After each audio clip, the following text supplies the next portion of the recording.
Hola, ¿qué tal chicos? Esto es un nuevo vídeo educativo.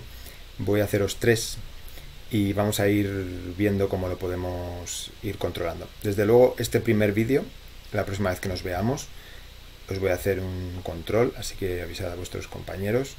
Y luego los otros, pues los iremos viendo y os iré también comprobando que los veis en casa, porque es que si no, ¿para qué los hago, no? Bien, serían estos tres vídeos dentro del tema 3 el punto 6, 7 y 8. Vamos a empezar con el punto 6, que serían las primeras organizaciones obreras, ¿vale? Bueno, como ya sabéis, pues la industrialización ha traído un cambio brutal en la economía y la sociedad europea. Lo que nos importa ahora es la sociedad, cómo funciona la nueva sociedad industrial y cómo se va desarrollando, ¿no? Hemos visto pues, que muchos campesinos han tenido que ir a la ciudad, que las ciudades han crecido eh, y que esta serie de obreros han ido penetrando en una nueva clase social que sería el proletariado industrial, que ocupa pues, los alrededores de las ciudades, los barrios más pobres, y que son los que trabajan en esas fábricas contaminadas, peligrosas y bueno, que dan la riqueza en realidad, pero que ellos no reciben tanta riqueza como generan de las grandes urbes europeas, por ejemplo Londres, o bueno, en Inglaterra hay muchas, Manchester, París o Barcelona, ¿no? Vale. Los obreros pronto se dan cuenta de que su situación es penosa, de que prácticamente viven para trabajar y no hacen nada más, y empiezan a darse cuenta de que a lo mejor pueden hacer algo por cambiar esta situación que de alguna manera era nueva, ¿no? Ellos llegan a las ciudades, empiezan a trabajar y con el paso del tiempo pues empiezan a dar cuenta de que pueden hacer cosas. Esos son los movimientos sociales. Vamos a ver como tres tipos de movimientos sociales. El primero serían pues los llamados socialistas utópicos. Estos socialistas utópicos son ideólogos que empiezan a ver los problemas que provoca la industrialización y plantean propuestas para intentar mejorar la vida de los obreros. No suelen triunfar mucho porque son utópicos, son idealistas, pero de alguna manera ya marcan el camino para que haya otros pensadores o otros movimientos que intenten conseguir cosas más concretas. En el libro aparecen tres. El más importante es Fourier, que habla de una serie de edificaciones que son los falansterios, que se harían de alguna manera fábricas, pero también viviendas, también lugares comunales de ocio, para alimentarse, para la higiene, y que plantea de alguna manera una vida en común, comunitaria, sin gente que gane mucho más que otros, y en una vida en la cual cada uno puede aportar un poco pues, su granito de arena para que la cosa funcione, ¿no? Este tipo de construcciones pues, se han llevado pocas veces a la práctica y bueno, nunca han triunfado demasiado, ¿no? Lo mismo digo de las otras tipos de visiones utópicas, como son las de Etienne Cabet, que es francés también, que escribió un libro que se llamaba Viaje a Icaria, en la cual plantea también un tipo de sociedad industrial, o sea, sociedad ideal, perdón, que triunfó un poquito en Estados Unidos, pero no triunfó demasiado.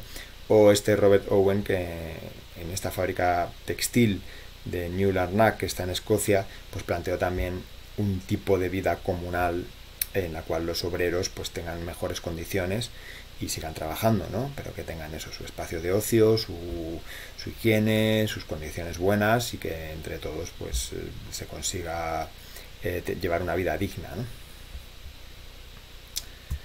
Sin embargo, como vemos, pues estas ideas utópicas no llegaban a la sociedad. Había muy poquitos casos donde se ponían en práctica. Así que los obreros empezaron a cansarse, como era lógico, y empezaron a comenzar ciertos movimientos sociales de protesta para acabar con esta situación. Uno de los primeros, o el primero, sería el ludismo. El ludismo fue una reacción contra las máquinas, contra el maquinismo, que consideraban que era la parte del problema, ¿no? O bueno, la parte fundamental del problema, porque consideraban, como ahora consideramos con la inteligencia artificial, que les iba a dejar sin trabajo. Entonces, bueno, directamente los obreros pues machacaban las máquinas, las destruían, y de una manera un poco infantil, me parece a mí, pues intentaban así solucionar el problema. Por supuesto, pues esto no tuvo mucho calado ni mucho seguimiento, porque la destrucción, si no planteas otra cosa, pues tampoco llega a ninguna parte, ¿no? Más importantes, sin duda, fueron la aparición de sindicatos. Ya a partir de 1820, pues los trabajadores empiezan a unirse para intentar defender sus derechos y protegerse también a sí mismos. De hecho, pues uno de los primeros sindicatos fueron las sociedades de socorros mutuos, que eran sociedades en las cuales los obreros pagaban anualmente o mensualmente una cantidad, y eso les garantizaba pues un seguro si tenían algún tipo de accidentes, como el seguro del coche. De hecho, uno de los seguros más famosos de España es la mutua madrileña, que es una especie de mutualidad de yo para ti, tú para mí, ¿no? Por supuesto, pues esto fue creciendo y comenzaron a haber reivindicaciones, ¿no?, para la reducción de la jornada laboral, la mejora de las condiciones, el aumento de salarios, lo que se suele pedir en estos casos, y se organizaron las trade unions, que son los sindicatos. Los sindicatos pues son uniones de obreros que, a través de esa unión de todos los obreros, pues plantean pueden negociar mejor con el capitalista o con el burgués, con el dueño de la fábrica, porque son la unión de todos los trabajadores o de la mayor parte de los trabajadores, ¿no? Porque si tú estás solo y protestas, pues te van a despedir. Sin embargo, si ya estás tú y todos los trabajadores, ya no te van a despedir, ¿no? Así que, bueno, como vemos, al principio del siglo XIX ya comienza tímidamente a existir este tipo de organizaciones para ayudar a los obreros, ¿no? Y luego tenemos el cartismo, ¿no? Tenemos las ideas utópicas, los sindicatos, pero los obreros empezaron a darse cuenta que a lo mejor tenían que crear también un partido político, porque al final los parlamentos que están creciendo en Europa en esta época, en el siglo XIX, necesitaban la presencia de alguien que pudiera defender los intereses obreros. Por supuesto son de izquierdas, ¿no? Pero no es aquí una cuestión de izquierdas o de derechas, sino defender los intereses de los trabajadores, ¿no?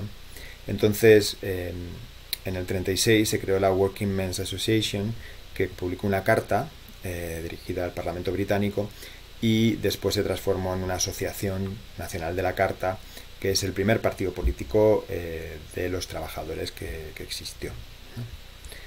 Así que, bueno, pues ya tenemos todos los elementos. A ese respecto, en el libro aparece un gráfico que me parece interesante que veáis, porque, claro, como vamos a ver en el siguiente tema, pues esta es la época en la que se van creando, después de cuando ya Napoleón se muere y Europa, después de un paréntesis, vuelve más o menos a la normalidad, pues se empiezan a crear en los diferentes países pues gobiernos liberales, parlamentos, los reyes empiezan a tener que firmar constituciones, cambia la situación, ¿no?, después de esta época, y cada vez más gente puede acceder al voto. Nosotros ahora podemos votar todos los que ya tenemos 18 años, pero claro, en aquella época no, como veis en el 31 solamente el 5% y en el 68 pues el 28%. Luego ya incluso se conseguirá el voto para las mujeres, pero eso un poquito más tarde, ¿no? Pero ya primero se tiene que conseguir el voto para todos los varones, así que bueno, no es seguro en esta época que todos los hombres puedan votar. Normalmente podían votar los hombres más ricos, que tenían más recursos, que tenían educación, ¿no? Porque se consideraba que también, pues, si alguien no había estudiado, pues para qué iba a votar, porque no tenía ni idea. Bueno, esto sería todo y por este momento, y ahora en el siguiente vídeo pues os cuento el 3.7, que serían las propuestas revolucionarias.